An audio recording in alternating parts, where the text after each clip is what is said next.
All you have to decide is what to do with the time that is given to you. You won't get to choose how long you're here. You won't know how many sunrises you have left.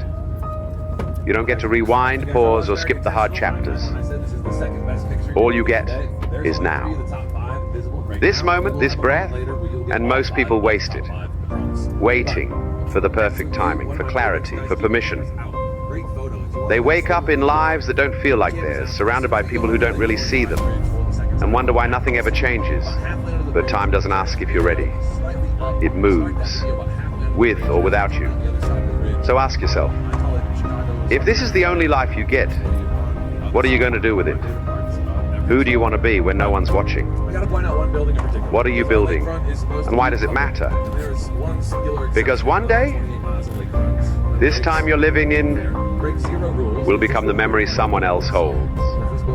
And all that will be left are the choices you made and the moments you were brave enough to really live. Post-push, Chicago pushed all the junk into the lake. We said, all you can build out here is railroad tracks. And then we had so many railroads that we had to accommodate those railroads by saying, fine, if you have railroads, you can build a building on top of railroads. So a couple cheeky investors saw an open patch of land over here, and they said, I wonder what would happen if we started building railroads to nowhere. They didn't say they had to be good railroads, they just said railroads.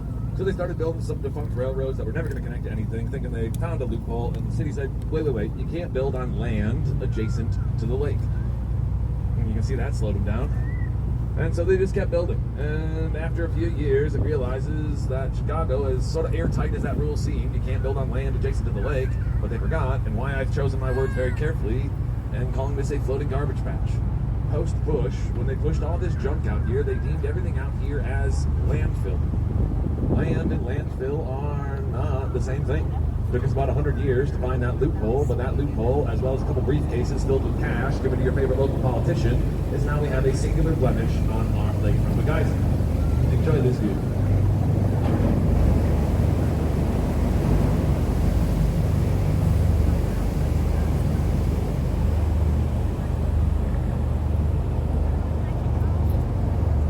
I've done this about 1,000 times, and it never gets any less cool, guys. This is, again, the perfect day for it. It is a beautiful day. But let's turn our attention back over to the left. Look at this building, green and well, 12 different shades of green and blue. It looks very different now than it did last time you saw it, I promise, and that is the point. Every time you see this building, you are supposed to see a new building. You are seeing something that no one's ever seen before. And the architect's favorite quote is, you never jump in the same river twice. Do me and you a favor, for reasons we've already discussed, never jump in the Chicago River. But what she means by that is if you jump in by that flower bed today and you jump in the same river tomorrow, the water you jumped in today is halfway to Louisiana by the time you jump in the river tomorrow. And the same idea holds with this building. You'll never see the same building again. Every time you look at this building, there's a unique interaction, a love triangle, if you will, between a totally static building, your unique geography on planet Earth that you are looking at it from, and the unique position of the sun at any given moment. If you want to see the same building that you are looking at right now, the only way you could ever do that is if you were sitting in the exact same seat you are sitting on now, next